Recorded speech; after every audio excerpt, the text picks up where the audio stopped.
QSO Today, episode 514, Steve Corley, N5BZM. This episode of QSO Today is listener-sponsored. Only you can keep the QSO Today podcast coming to you every weekend since 2014. Please become a listener sponsor monthly or annually by clicking on the sponsor banner on the show notes page or at the top of the QSOtoday.com webpage. It is the recurring sponsorships and donations that keep QSO Today on the air. Here are this week's donors and recurring sponsors. James Leonard, KA6KSN, $5 recurring monthly. Kevin Modero, WA9VFD, $25 donation. Thomas White, 86TW, recurring $10 listener sponsor. And Todd Mischel, N0IP, $10 donation. There were anonymous donors this week, and we thank them for their donations. Please click on the banners on the QSO Today website to become a sponsor or donor today. Welcome to the QSO Today podcast. I'm Eric Guth, amateur call sign 4Z1UG, where I demonstrate the diversity and relevance of the amateur radio hobby and its impact on society by interviewing ham radio operators, many of whom played vital roles in shaping our technology through the amateur radio hobby. And while many people might say, ham radio? Do people still do that? This podcast demonstrates through in-depth interviews just how amazing, diverse, and dynamic the amateur radio hobby continues to be. I put a link at the top of the QSOtoday.com website called Expo Videos, where you have a listing of almost 500 presentations from the QSO Today Virtual Ham Expo and QSO Today Academy events. I'm editing and moving the remaining onto this player. You can search using any keyword to find the video subjects or hams that you want. All of this is working from my hosted automation. So if the list is not present, click on the Refresh List button, wait for about a minute, and the refresh page will come and you'll have the entire list. Steve Corley, N5BZM, discovered ham radio almost by accident by the intervention of his mother, with an FCC official attempting to scare a teenager out of operating a CB radio improperly. Steve loves the range and variety of amateur radio opportunities and has started a ham radio auctions business to aid amateurs to find buyers and the heirs of a deceased ham radio operators to properly dispose of their equipment. N5BZM stresses the importance of HF to amateur radio and tells his story in this QSO Today. N5BZM, this is Eric, 4Z1UG. Are you there, Steve? Good morning, my time, 4Z1UG. This is N5BZM. Steve. Good evening, my time, Steve. It's so nice to see you again, Steve. Thanks for joining me on the QSO Today podcast. My pleasure, Eric. Can we start the beginning of your ham radio story? When and how did it start for you? Well, I guess I was probably 12 years old. And one Christmas, my parents gave me one of the most significant Christmas presents I've ever received. And that was an AM/FM portable radio that also had, and I didn't know anything about this at the time, but as I recall, it was probably the 40-meter band segment that I could receive on this radio. And, you know, I was just amazed that I could even pick up a station as far away as Houston, which is about 100 miles. And I would listen to the Astros baseball game on my radio, and they broadcast old radio programs every evening, and I listened to that. And so it was just a fascinating source of entertainment. And then one day I switched down to that other band, and lo and behold, I could pick up stations from further than 100 miles. And I didn't know anything about propagation at the time, to me, so it was almost magical. And I know that people who have had that experience know what I'm talking about, because I've talked to other hams through the years that moment when the light bulb went off and the bug bit, that there was just something so fascinating about it. I was tuning in that band, and I ran across the portion where the hams were talking. listen to these two hams having a QSO, just like two old buddies just sitting around talking. I thought that is the coolest thing. I'd like to be able to do that, but I didn't know how. I didn't know what to do. So I knew a little bit about CB radio. So I saved up my grass mowing money and bought an old dilapidated Citizens Band radio, and that kind of scratched the itch a little bit, but it didn't completely satisfy. And so I wrote a letter to the FCC field office, and I got a call, I got a call from a officer, and just about scared the pants off of me. You can't use the Citizens Band for what you're wanting and all that. And so I hung up, and I told my mom about it. Well, it made her angry, and she called the FCC and said, it seems instead of trying to scare a little boy, you ought to be encouraging him to pursue these sort of interests and everything. So that's when he finally told her, well, what he needs to get is an amateur radio license. That was the aha moment. But I was only like 13. I was only like 13 years old, so it just kind of sat in the back of my mind, sort of stagnant for probably about 3 years or so. And I have a friend that is the oldest friend I have, not in terms of age, but this guy and I met on the first day of kindergarten, Eric. And we've been friends ever since. And we were talking, and lo and behold, he had the same interest. And so we got to high school, and we had a teacher there who was a ham. So he was just a great guy. If anybody was ever called to a profession, it was Mr. Long. He was WA5UVD. Anyway, he was my band director, and so I had opportunity to spend time with him and get a little more familiar with the ham radio because he was into it. And so my friend and I got with Mr. Long, and he became our Elmer. And what a fun relationship that was. He was my teacher during the week and my ham radio buddy on the weekend. Where were you in Texas? I live in a little town called Groves. It's about 20 miles south of Beaumont in southeast Texas. It's a tiny town. Yeah, it's pretty small, yeah.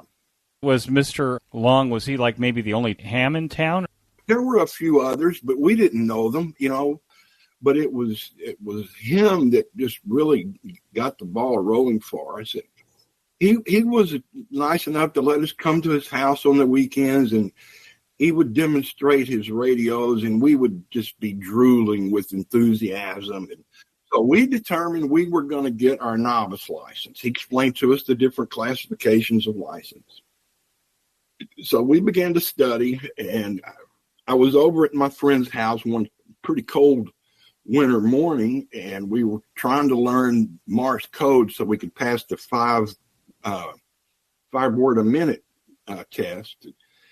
His mom called him in for lunch, and during that 30, 45 minutes that he was having lunch, I stayed in the garage, and when he came back, I knew the Morse code. He was just astonished. How did you learn it in 30, 45 minutes? Well, and I did, and that is a true story, but I would not recommend to anybody to do it the way I did it, because ever since it has hampered my ability to increase my code speed efficiency. What I used was some graphic cards that would have a graphic representation of the letter. Like one would be for the letter B, is, da, dit, dit, dit. Well, the graphic card had a picture of a long baseball bat and then 3 baseballs, da, ba, ba, ba. And every letter had a card, and I could memorize those very easily. But what I would have to do when somebody would send a character, I would have to translate it, if you will, through that graphic card and then come up with the letter rather than just automatically. So I had to put an extra step in the process, which was fine for 5 words a minute. But anyway, I saw we did that, and of course we were at Mr. Long's house one Saturday, and he set us down at his kitchen table. He said, "Okay, boys, we're going to just practice." And he picked up the local newspaper and he sent a few sentences, and we copied it. And he looked over and said, "Okay, well, y'all passed that part." I thought it was practice. No, that was the real thing. I've heard other guests say that their Elmer did the same thing. They kind of told him it was practice, and it was, in fact, the test. Well, yeah, so that was the Morse code test, and he said we passed. And then, of course, the written test was not terribly difficult. We had the right answers for that. But so we became novice class operators, and I went to my dad, and I said, "Dad, would you buy me a ham radio?" "Nope. If you want one of those, you need to go get a job and earn the money."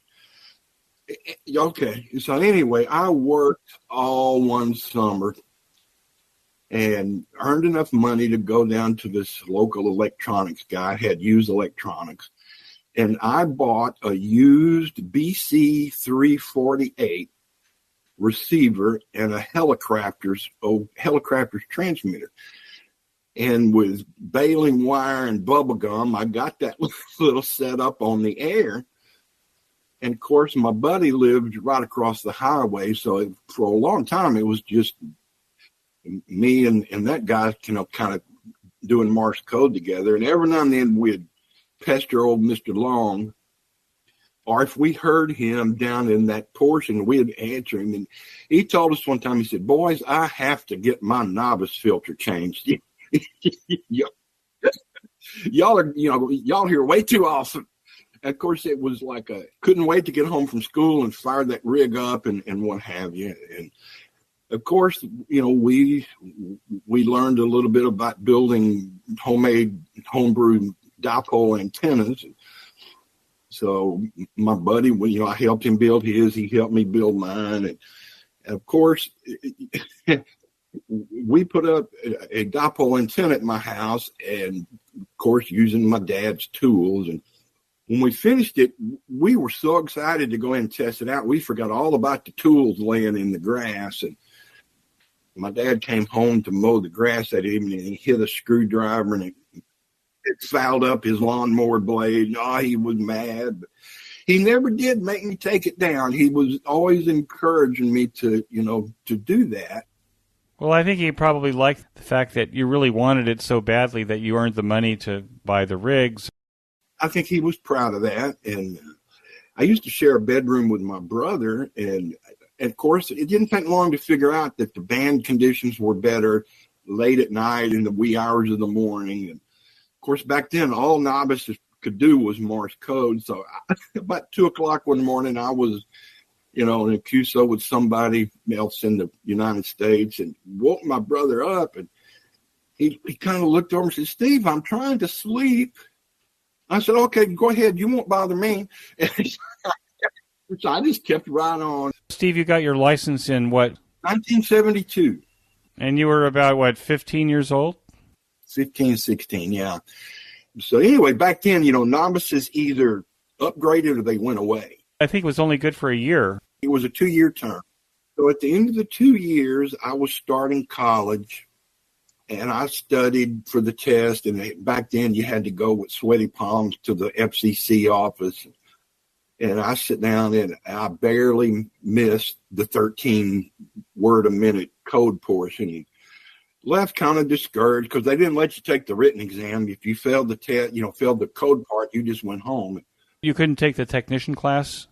I guess I could have, but what I wanted more than anything else was to get on the HF bands and send that voice around the world. So I never got an interest in the technician class. I went from novice to not a novice to attempting it and flunking the code test, and then got busy, with college and courting and getting married and everything. So anyway, finally, in the early 80s, I said, I'm going back. And I studied, and I went back to the FCC and passed everything that time. So I stayed a general class operator until about 6 months ago, Eric. Congratulations. Thank you. I passed my extra class about 6 months ago from my ham buddies just kind of shaming me into it. Over 50 years for the upgrade. Let me ask you something, Steve. The high school that you went to, where Mr. Long was your Elmer, was there an amateur radio station at the school, and was there a ham radio club? No, not at the high school, but I attended college at Lamar University, which is in Beaumont, Texas, and they had a ham club, but I was so busy with study, and I just didn't have time for it. And so it was after college and getting married that the bug bit again, and I got back into it. I've been pretty active ever since the early 80s. Did the amateur radio influence the choices you made for what you studied in college and what you ended up doing as a career? No, not really. It was always mostly just a hobby, something I enjoyed. And I think that's because mainly, and I will be the very first to admit and confess, I am not the most knowledgeable when it comes to the technical side of the hobby. Obviously I know more than the average Joe on the street, but when it comes to the real technical stuff, I've always had to rely on my other ham buddies. I've always been more of a guy that liked to get on the air and rag chew and just have a good time with it and try different aspects of the hobby. So it really didn't affect my career choice. But what did you end up studying at Lamar University, and what did you end up doing? Ended up getting a bachelor's degree in psychology from there, and then a master's degree in criminology from Sam Houston State University.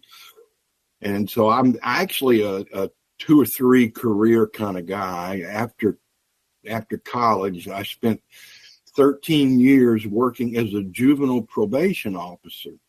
Really? And I did incorporate ham radio into that. Of course, I had a group of probation kids, and like a lot of kids like that, they're not really bad kids. They just kind of stumbled into trouble with too much time on their hands.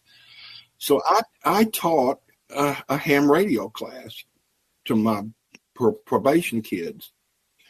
And of course, they most of them never really got into it, but there was actually one guy who did. And I am proud to say that gentleman is now the president of our local ham radio club. That's amazing. One of your successes, you created a successful life from your career there. That's very interesting. Now, you said you've had multiple careers. Did you stay in criminal justice as part of that? Were you ever a police detective or anything like that? No, after the probation job, and I was really, I don't want to sound conceited, but I was pretty good at that job, and I got promoted. And every time I'd get a promotion within the department, I think, okay, it'll be a little better now. But it ended up just not being the right fit for me. So after 13 years, I left my home one morning with tears streaming down my face because I'd hated to go to work. And I vowed right then I was going to do something else. And so prayed about it, and through a kind of a long, circuitous route, the Lord led me to go into nursing home administration. So I ran nursing and rehab facilities for about 30 years after that. That's actually a very interesting change. Yeah, well, you'd think that it was radically different, but in a lot of ways it was very similar, because as part of my tenure with the probation department, I was the superintendent of a juvenile detention center. And so running a detention center and running a nursing home, you have a lot of the same factors. You've got meal services, you've got maintenance problems, you've got all the issues that running an institution, which carried over to running a nursing home that I'd had experience in. Right, and you've got to manage residents, and you have to manage their families that visit. Exactly. It does seem like it could be the same. There's a funny story I'll tell on myself about my first day walking into a long-term care facility. I walked up to the reception desk and I asked the young lady, I said, "What is our population today?" And she looked at me kind of funny. She said, the population? I said, yeah, how many people do we have living here today? Oh, you mean the census? That we have, 87 people or whatever it was. Okay. Fact number one, I was used to talking about the inmate population, not the residents. The bed census is like a hospital would say. Yeah, the bed census. And then the next little faux pas was they came to me one day and said, this is the day of the month that we do our life safety rounds. I said, well, I think I understand what you want to do, but why don't you tell me just to make sure? Well, that's where we go in and we look in closets and drawers and look for anything that might be harmful to a resident that slipped in. I said, oh, you want to do a shakedown? I'm used to detention terminology. Excuse me, but the one that really got me, I got to the facility early one morning and I was reading the 24-hour reports. And I saw that the evening nurse had sent one of the residents to the hospital for being SOB.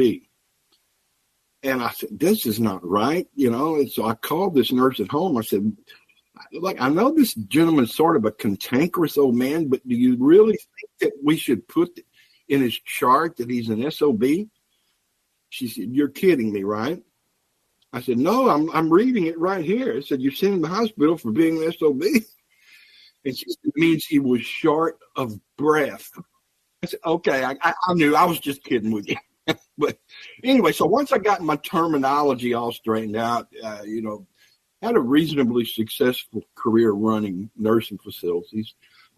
I actually got to use ham radio with that one time, or at least once. It was one of our local ham operators that got in a horrific traffic accident. And he stayed several weeks in the hospital. And then when he was discharged, he came to my center for rehabilitation services.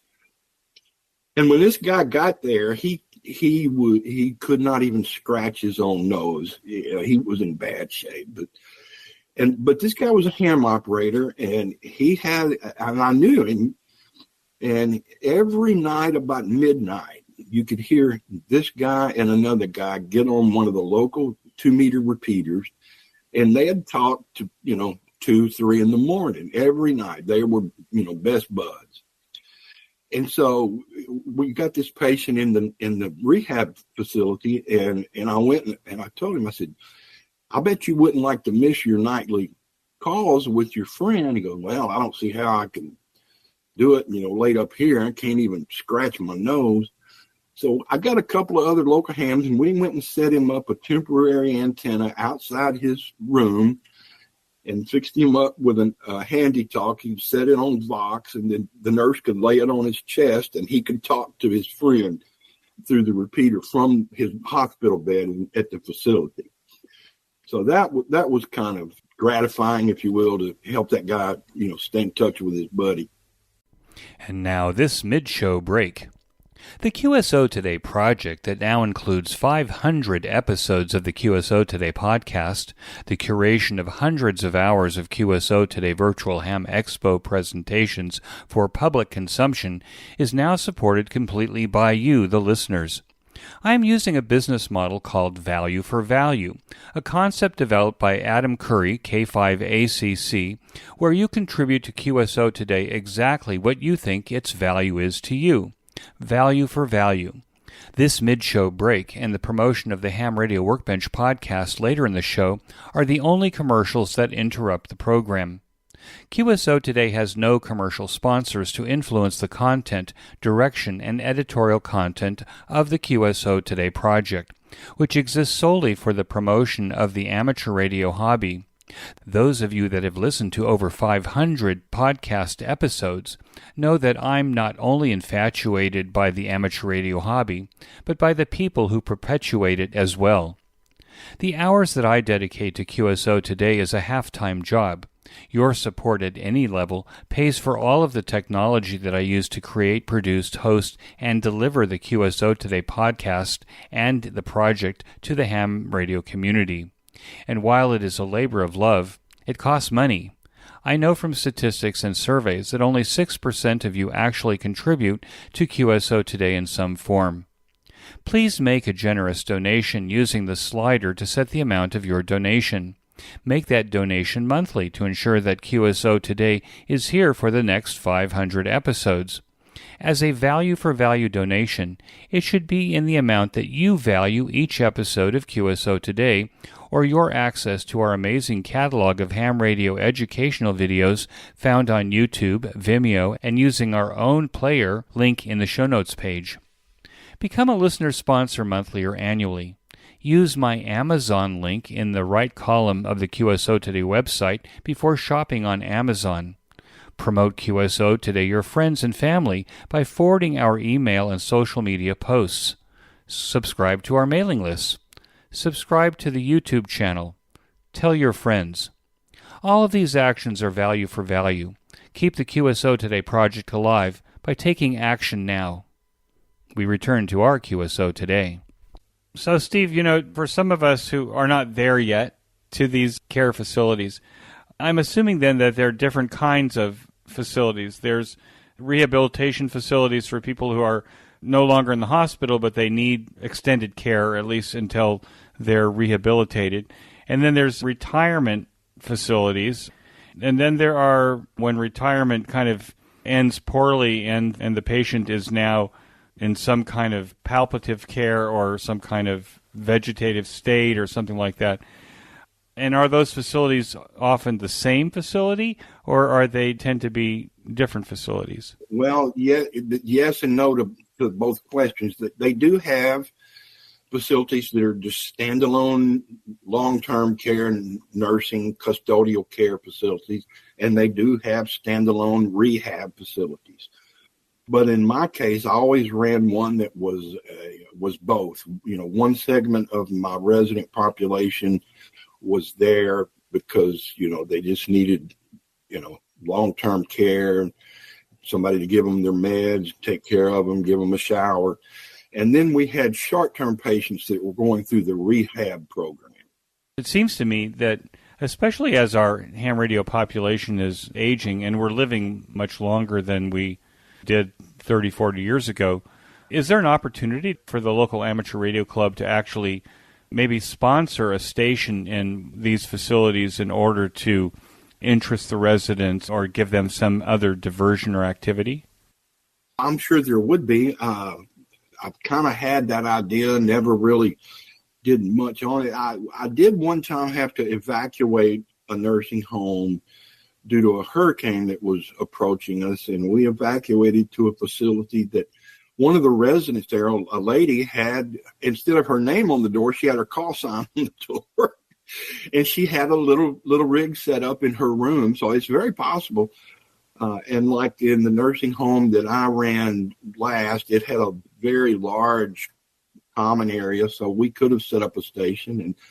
And, and that is something that, I would like to maybe look into and see if we could, maybe the club could take on that as a project or something. Now with the proliferation of remotely controlled radios like the Flex radios that can be actually put off-site or put someplace that isn't a problem for the facility, but people could still operate it from a central computer or from their iPad or whatever. It seems to me that there are those opportunities too, and maybe because the technology is now kind of enabling this, it would be easier to do. Yeah, one of the things that is very apparent when you visit a nursing home for a lot of the residents is that their biggest challenges are loneliness, isolation, and boredom. Because basically you take a person who has been active, they've had a career, they've coached Little League, they've served in their churches, and you name it. And then one day you put them in a room with another person that they don't know, and tell them, now somebody's telling them when it's time to eat, when it's time to take their medicine, when to go to the shower, it's when it's time to play bingo, and oh, by the way, you're supposed to adjust to this and like it, and it's not realistic. So during my career, I always tried to encourage the outside world to come into the nursing home. Since the residents could not go to them, I tried to bring in the world to them. And ham radio would be a fantastic way to do that, so that they could be, in the nursing home and may not can walk down to the corner store, but they get on the radio and talk to people, Well, I hope that the listeners aren't changing the channel on this line of questioning. It seems to me that we're all kind of in this as older hams. We're kind of, maybe for some of us, our destiny. Are there organizations that cater to providing regular activities in these care homes, in these old age homes, so that as a director of one of these facilities, you don't have to kind of dig out the talent one at a time, but that there's actually services and church groups and whatever that make regular calls? Yeah, we had a volunteer program, and it was a lot of church groups that would come in, and one of the things that always just kind of saddened me, and I don't want to put a depression in your listeners, but it is kind of sad that some of the groups would only come at Christmas time. They come in and sing Christmas carols and give cookies out, and they felt good about what they were doing. But what about the other 364 days? So people need that ongoing contact. And loneliness seems to be the kind of the destiny of a lot of people. I think that as hams, we're quite lucky that as long as we have the ability to communicate in some way, even if we can move a couple of fingers, we have this ability to reach out and connect to somebody if we're given the help that we need once we get there. Even as having an HT placed on your chest and operated by Vox, That was a very perceptive and clever thing, and probably it aided in his rehabilitation. It may have. I don't have any empirical data to prove that, but all I know is it wasn't too long before he was running up and down the halls, coming to my office and having coffee with me. And we were, of course, talking about ham radios. You've got a couple of children that are hams. How did that come about? I actually have 3 sons. The oldest son is not a ham operator, although I've encouraged him numerous times. But the younger 2, they both decided that they would get and they're both technician class licensees. And the middle son, who is a local firefighter, he went to actually to the NASA club to take his test. He studied for it and drove over to NASA and took his test and passed it. My youngest son, he, by the way, is a cardiac nurse, but I caught him just in the right frame of mind early one Saturday morning, and he was saying, I would like to do that. Well, it just so happened that afternoon, our club was having a testing session. So I challenged him. I said, son, come back to the house with me, and I will grill you and drill you, and I bet you can pass that test. So for about 6 hours, it was, nothing but ham radio. And he went that afternoon and got his technician license. Did they get on the air? Oh, yeah. And it's one of the most enjoyable things to me is I'll be sitting in my shack, and every now and then I'll have the local 2-meter repeater on, and I'll hear one of my sons ID, or maybe they'll call me. And that's a thrill that only another ham could understand, I guess.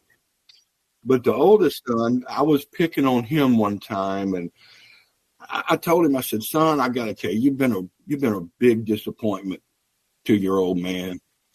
He said, what do you mean, Dad? I said, you're just, you've been a disappointment. He said, what do you mean? He's Daddy. I have a 4.0 master's degree from a prestigious university. He said, I'm vice president for a nationwide corporation. I'm married to a beautiful woman, have 2 great children, live in a nice home in the suburbs. He said, what do you want out of me? I said, son, you hadn't amounted to anything. You don't have a ham radio license. And what was his reply? And then he knew I was kidding with him, and I was not seriously disappointed with him. He goes, well, I got a communication device in my pocket. If I need to call you, I'll call you on my cell phone. He just never got the bug.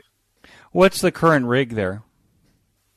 I currently have an IC 703, with an IT100 tuner, and I have a TYT quad band for my local rig, and I have an Anytone handy talkie, and I have another TYT rig in the mobile. And so what's your favorite operating mode? HF, always been HF. Now I did recently got interested in the DMR, which is mainly the challenge of making this radio do what I wanted it to do. And it was a learning curve, and I stuck with it and learned how to write the code plugs and all that. And I was out in my shack early one morning, like 4:30 in the morning, and I got it to where I thought this is probably right. So I put out a call. Anybody can hear my radio and give me a radio check. Some guy come back and said, "Well, you're sounding good in Helsinki." So I thought, "Oh, good, I got it working." That's what I find also with the DMR code plugs is that you invest hours, maybe a couple of days, in kind of figuring out, okay, how to put the databases together using your spreadsheets and then combining them with the right app in order to kind of load the code plug. And then you use it for a year or two. And then you realize, I'm going on a trip. I'm going to the United States. So I'm going to be in these cities. So I want to make sure that I have access to DMR. And then I realize I don't remember how to do the code plug anymore. And I have to spend another 2 days back in the software trying to remember what I did to get to that. So it's still a little complicated. It is. And if I had to reprogram right now, I'd have to do the same thing, Eric. I'd have to go back and do it. Although I'd obviously kept copies of my code plugs on my computer and probably could go in a reasonable amount of time and edit them to get what I wanted on there. But yeah, it's like use it or lose it type situation. Right.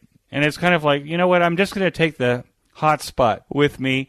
And maybe that's the saving grace of it, is the hotspot is on a channel that works both in Israel and in America legally. And I'll just bring the hotspot and plug it in or lash it to my cell phone or something like that, and that makes it work. But that same bug, that same feeling of magic hit me again when I was, into the DMR, playing around with that. After I retired, I did several interim jobs. I found out there was a pretty good demand for old guys like me to go and run a facility on an interim basis. An administrator would quit or maybe get fired or pass away or whatever. And the law says you have to have a licensed administrator. So I'd get calls from these companies, will you come run our facility, here, there, and yonder? And so I thought, yeah, okay, I'll do that. And so I was running the facility in Waco, I guess about 4 hours drive. And I had my mobile rig, and I had it my DMR hotspot, and I was able to talk back to my local buddies, and in that same sense of, wow, this is magic. It is cool. I do All-Star for a while. I've got an All-Star repeater. It's now a house repeater. It's no longer on a hill. It is magic to be able to walk around the neighborhood walking the dog and talk to people in California.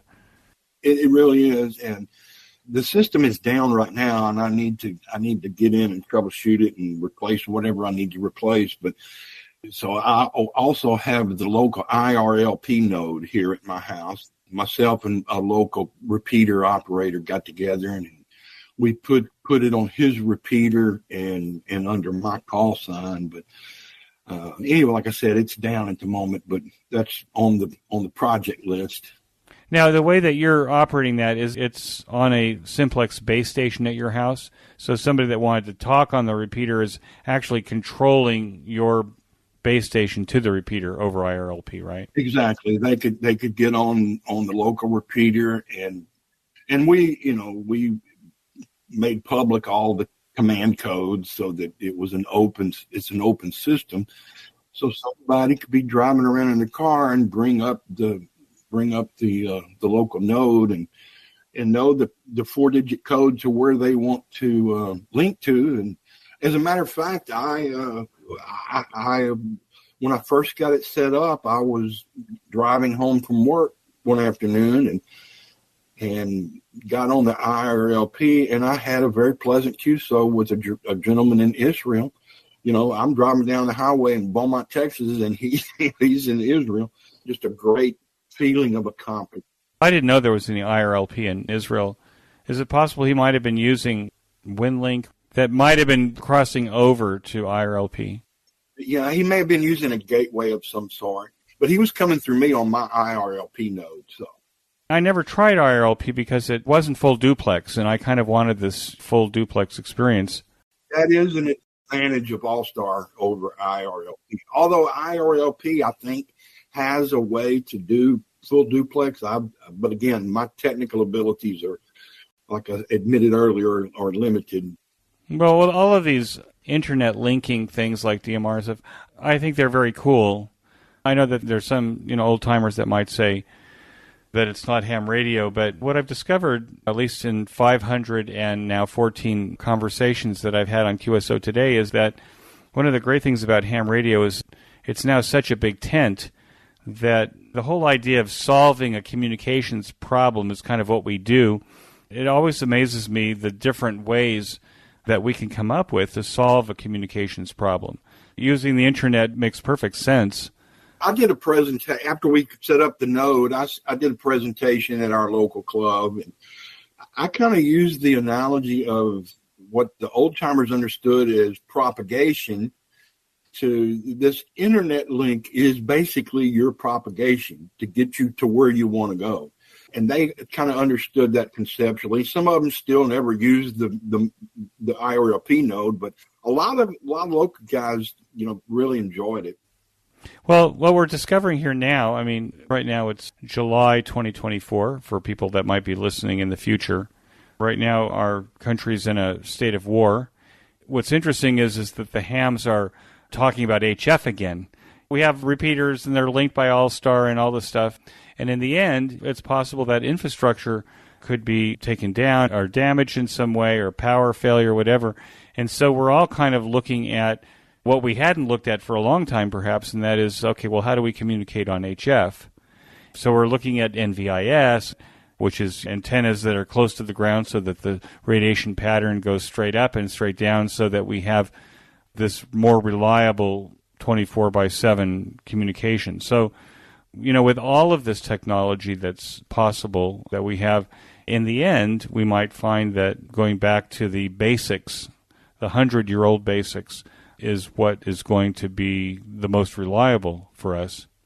I think you're exactly right. And I've had any number of people who aren't necessarily interested in all the technical aspects of amateur radio, but they are what we call preppers. Right. And a lot of them have asked questions of me about what I need to do to be able to communicate in the event of, a horrific event. You guys get hurricanes, down there in your neck of the wood. Oh, absolutely. Don't say that too loud. We Actually, I did use amateur radio in another way with the nursing home. We were required by the state to create a comprehensive disaster plan. And of course, obviously a big element of any disaster plan is how you're going to communicate. And so I thought, well, I'm a ham operator. I'm a director of this facility. So I wrote into my plan, I would use amateur radio. And it sailed right through. Never got another look or a blink. So the regulatory authorities were perfectly okay with that method of setting up an emergency communication. In the end, was it funded and did it happen?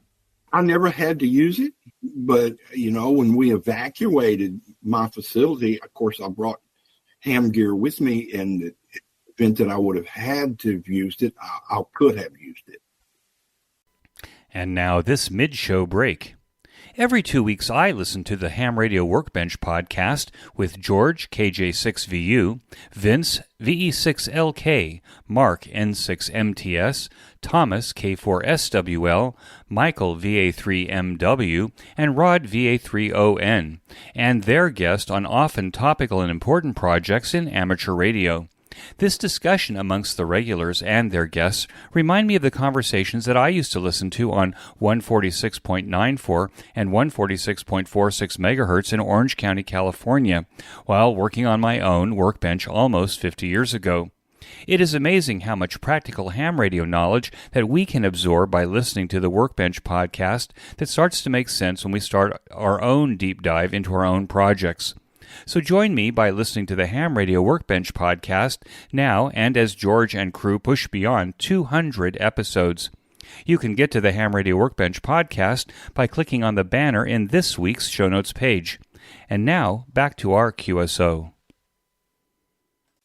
What I've discovered recently here, we're talking about HF, and we've got all kinds of operators here with all kinds of licenses, many of whom have gotten licenses but have never been on HF. And in a way, I'm sorry that we no longer have the novice experience. The novice experience was so essential to learning the basics, how to cut a quarter wave dipole and at least how to get on the air. Yeah, and how to pester Mr. Long. That's right. So we're doing some Elmering of people that have been licensed for a long time, but they've been on VHF or they've been on DMR or whatever. They have the license to operate HF, but they've never built an antenna, and they don't know where to start. And so it's kind of like this is a good time to kind of renew those skill sets. And since I'm kind of determined now to kind of empty my estate of all of the stuff that my kids are going to throw away when I leave this mortal coil, now's a good time to kind of help people get on the air. Right. Yeah. And of course, with the situation the world is in right now, I used to think these guys were a little on the nutty side for doing all this prep, but now the preppers, you mean? Yeah, now I'm not so sure that they might have been onto something. I'm now a believer that it makes sense to have enough canned food to get through at least a month, if possible. Water, you never can tell. We rely on electricity for everything. We forget that if we don't have electricity, we don't have water. We don't have gasoline. About 2 weeks ago, I caught the edge of Hurricane Beryl, and it didn't do any significant damage in my area other than that I lost power for 24 hours and 19 minutes, and that was a miserable 24 hours. Without electricity? Yeah. Exactly. I bought it was kind of nutty because I don't need a 7,000 watt generator, but it was what I could buy at the time. So I have a 7,000 watt generator sitting on my patio. I converted it to natural gas so that it will run off the community gas tank so that it'll run longer than the couple gallons that go in the top of it.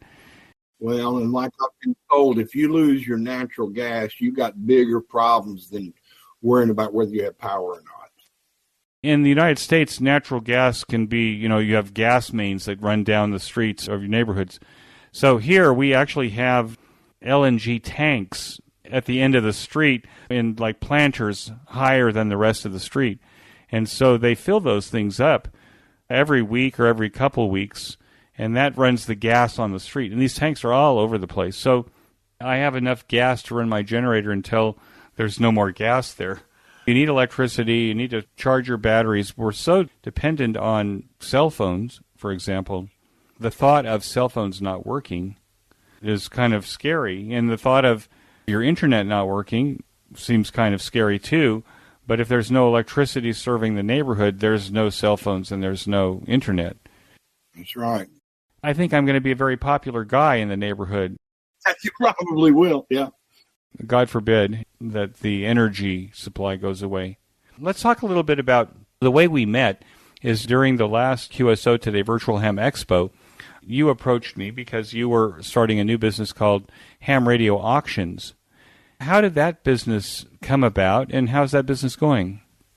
Well, I guess it was about 2 years ago. I was on the phone with a local ham buddy, and he had been trying to sell some of his equipment on, let me just call it the big stingy auction site.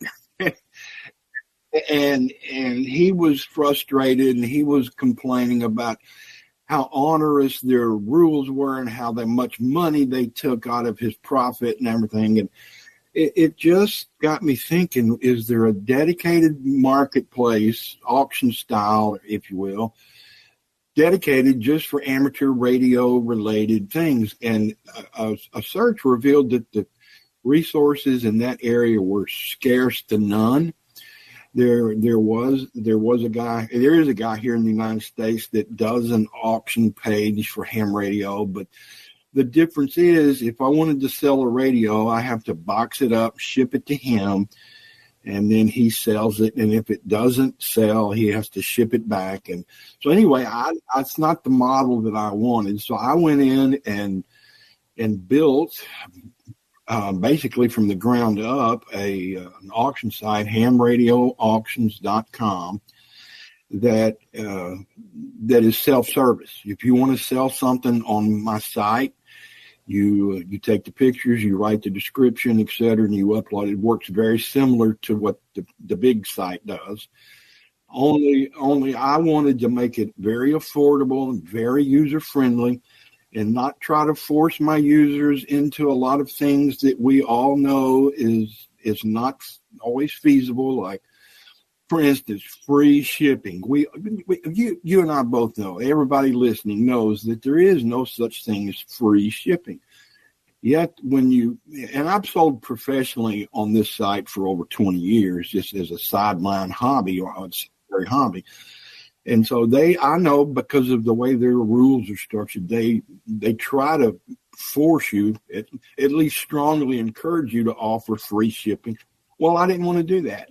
If one of my listers on my site wants to offer free shipping, his choice. But if he wants to opt out of free shipping and charge a shipping fee, again, his choice. Anyway, yeah, so I built that. It took several months. Basically, what I did, Eric, was kind of buy an engine and build the car around it. I bought a kind of a platform that was on the market, and then I customized it for ham radio. And one of the things that I was very, very sure to do was to make sure we had good security.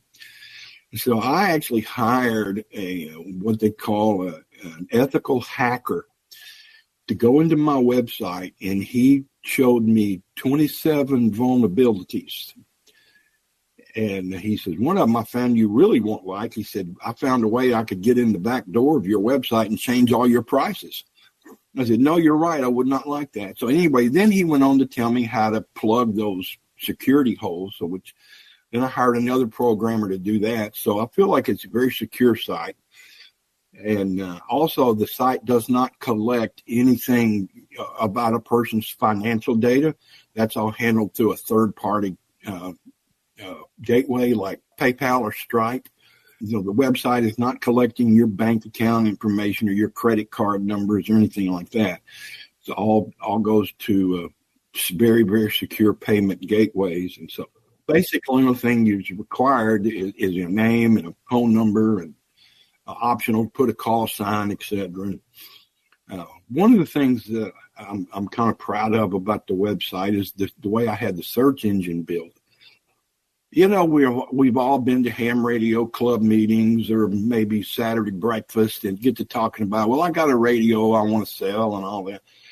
It's somewhat difficult to try to explain to somebody where to find it online. So I built my website you go in and it's optional, but you have the option of searching by call sign. So if you had something for sale, and they could go in and put 41ZUG, and it would bring up a list of everything you have for sale just through your call sign.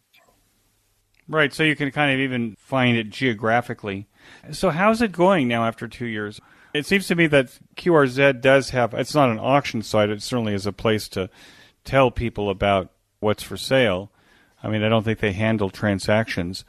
I'm somewhat disappointed in that I thought it would just take off like a wildfire, but it's been a slow grind, and I know there's going to be a certain amount of effort to get to that kind of momentum where it'll kind of carry itself. But it has, it does have registered users and it has listings and we do make sales.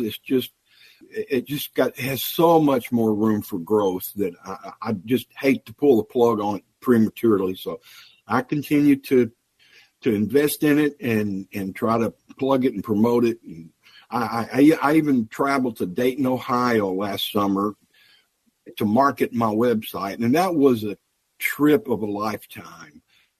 The Dayton Hamvention, it is. It's kind of like going to Mecca. Oh, that's been, so you've made the trip to Mecca. No, I haven't made the trip, but I've made the trip to Dayton. Yeah, exactly. That's what I mean. That's what they asked me. Also, you've made the pilgrimage. And I, people that I know that have been to it tried to describe it to me, how big, but I could not wrap my mind around it until they opened the gate and I looked in there and saw from horizon to horizon, all you could see was air. And I think I heard the Hallelujah chorus. It was almost like a heavenly place for me. And so I just walked around for 2 days and talked to people and gave out business cards. And just a wonderful trip. And my brother actually had to drive me there because about 5.5 years ago, I had a stroke that damaged my left eye pretty badly. So I don't get on highways or anything. I can do pretty well puttering around my little town here, but comes to highway driving, I avoid that. So he was nice enough to take me. And so it was a good 2 days with my brother and then 2 days there with all the hams from around the country. And anybody that hasn't been, try to put it on your bucket list and go at least once. I tell people that the Dayton Hamvention is like the Robin Williams movie Moscow on the Hudson, where Robin Williams plays a Russian circus performer who defects to America during a performance in New York. And there's a scene where he goes into an American supermarket and he's in the coffee aisle. And it's thousands of coffees from one end of the aisle to the other. And his brain overloads and he faints on the floor. And the Dayton Hamvention is almost like that because it completely overwhelms your senses. It does. The first time you're there. Could not understand it till I saw it. Right. It's really a fine opportunity to see stuff. Now, I hope to go next year, but my wife says I've got to figure out what to do with my dog for that period of time. And I don't know whether I'm going to take the dog with me. It's quite a long trip. Before we go, I had this idea for you. One of the things that I've at least discovered here, when a ham passes away and the family doesn't have any idea what to do with the ham radio equipment, they call the local club. And it seems to me that maybe the local clubs are like we are here in Israel, where we can't get enough 40-foot containers to put stuff in until we figure out how to offload it someplace. Maybe you're an ideal service for clubs that want to generate some revenue for their field days equipment or something like that as a way to offload all this stuff. Because it seems to me probably every club has an inventory or a warehouse or somebody's basement that's loaded full of gear from Silent Keys. Yeah, and I have done a little of that, but there's still a lot of clubs that I have not visited. But I met a lady at one of the Houston area Ham Fest, and super nice lady. She runs a ranch up near Brenham, Texas, and she was there trying to sell some of her late husband's ham gear. And so I went and introduced myself. Told her what I did. She said, well, you may be just who I'm looking for. So anyway, followed up with her. And long story short is I drove to Brenham one day with a U-Haul trailer and loaded up his entire shack and brought it back. And I've been selling it for her. And then, once a month, send her, her money. And she just loves that service.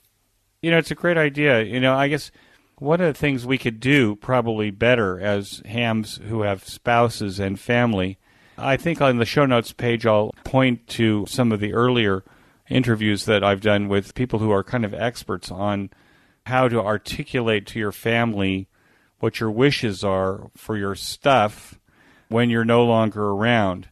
Because I know, based on my most recent experience trying to dissolve my father's estate, that our kids don't want our stuff. Unless you have a kid who's a ham radio operator that wants your stuff, our kids don't want it. They don't know what its value is. They just as soon rent a dumpster and toss it all in there because they don't know what it is. And that's exactly what happens all too often. But, I have here at my house one of my son's HF rigs. And, I used that picture of that rig one time on ham radio auctions as a test auction. And he saw it on there and called me. He said, "You can't sell my rig." Just testing the water. Yeah. Steve, what excites you the most about ham radio now? The unlimited areas of subdividing the hobby, if you will. I mean, there's HF, there's IRLP, DMR, amateur television, satellite operations, moon bounce. I mean, you can get interested and have a lifetime of different areas to explore and keep that fever fresh in you. And so just the broad range of things you can do in the hobby is very exciting. If you were going to give advice to new or returning hams to the hobby, what advice would that be? Get over your mic fright. I have a theory that why nets are immensely popular is because everybody that gets a ham license wants to use it. They want to talk. And a net is a great place to do that. They call you, call sign, and you answer, and you see if you have any traffic or not, and you finish your part of the call, and you feel like, well, I've used my ham radio. But there's nothing more exhilarating than getting on the HF bands and find somebody that you don't know and talking to them for an hour and just, making a new friend. So that mic fright, it seems to be pervasive, and if people could just get over that, and if they listen to other QSOs, they would know that about 90% of the QSOs are meaningless. They're just shooting the breeze kind of things, I would agree with you. I think that much of the time when I ask this question, advice to new or returning hams, the guest will say, get on HF. 2 meters and UHF, it has very limited opportunity. I hear that, but I also realize that, the technician class license is that entry-level license now, and that Baofeng radio is the first rig for many hams. When I'm listening on All-Star and I'm listening on the big systems like the Wind system, is I hear new hams wanting a radio check. And I think those of us that have been around a while should know that a radio check is a CQ. We should treat it that way. So maybe if we came back and said, well, your radio sounds fine. What's your name? When did you get your license? Start a conversation, because nobody wants to sound stupid on the radio the first time. And that's the fear. Nobody wants to sound stupid. And if you're just checking my radio, then I'm safe. Right. So it seems to me it's incumbent upon us old-timers who are on the repeaters or are listening, have the repeater running in the background. I'll have the All-Star up in the middle of the day while I'm sitting here working, just kind of monitoring something. And I'll get on and have a conversation with a new bee because they ask for a radio check, and they're asking for more than that. My advice to old hams is that when you hear a new ham or a returning ham on the repeaters, boy, talk to them and let them know we're still a vibrant community. Be open and welcoming, and for the vast majority of the people I've met in the ham radio community, they're almost overly generous to a fault and very nice people. I mean, you do run into your, crank every now and then, but yeah, just, and especially if it's a young person, Eric, because, we're competing against cell phones and internet and all that. And you get a young person interested in it, let them come to your shack and sit them down and show them. Or even an old person. Bring an old person with a new license to your shack and show them. Anybody, basically anybody, because you're right. I mean, it's okay. I've got a license, but I feel so much, insecure and inept in this. I'm afraid to do anything with it. And so it is incumbent upon the rest of us to help them get past that. Right. Well, that would end the mic fright, certainly, if they knew that there was a friend that they could talk to on the radio. I remember my very first QSO. I was on an Orange County tea hunt, and this is probably 1973, 74.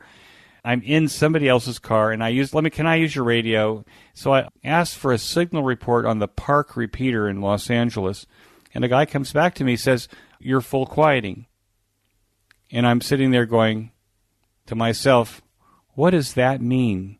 Thank you very much. And I give my call sign and I go away. So my very first conversation was, I'm being told I'm full quieting. And of course, I don't want to sound stupid like, well, what does that mean? And so thank you very much. And that was the end of it.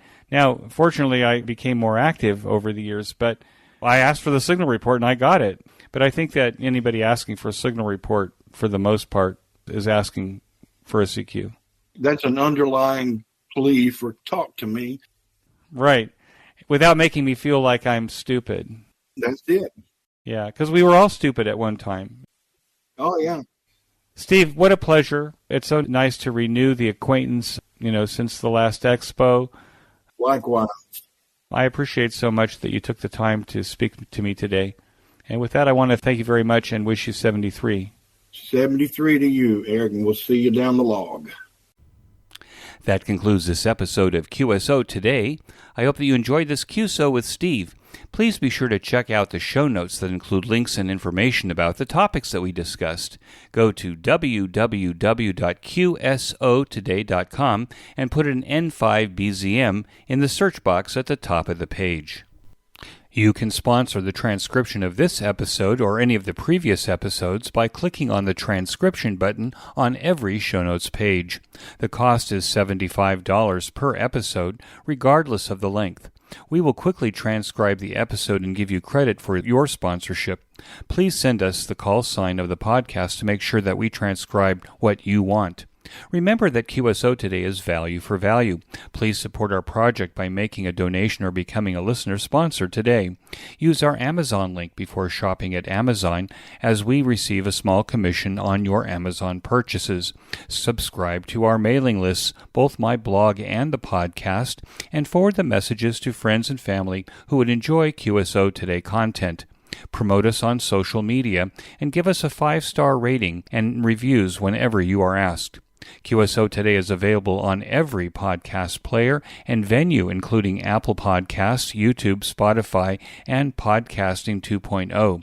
Get a Podcasting 2.0 player to make it easy to get your next episode as soon as we publish. My thanks to Ben Bresky, who, as the consummate artist, makes this host and his guests always sound brilliant. Ben also publishes a weekly Jewish history podcast. There is a link to that on the QSO Today homepage. Until next time, this is Eric, 4Z1UG, 73. The QSO Today podcast is a product of KEG Media Inc., who is solely responsible for its content.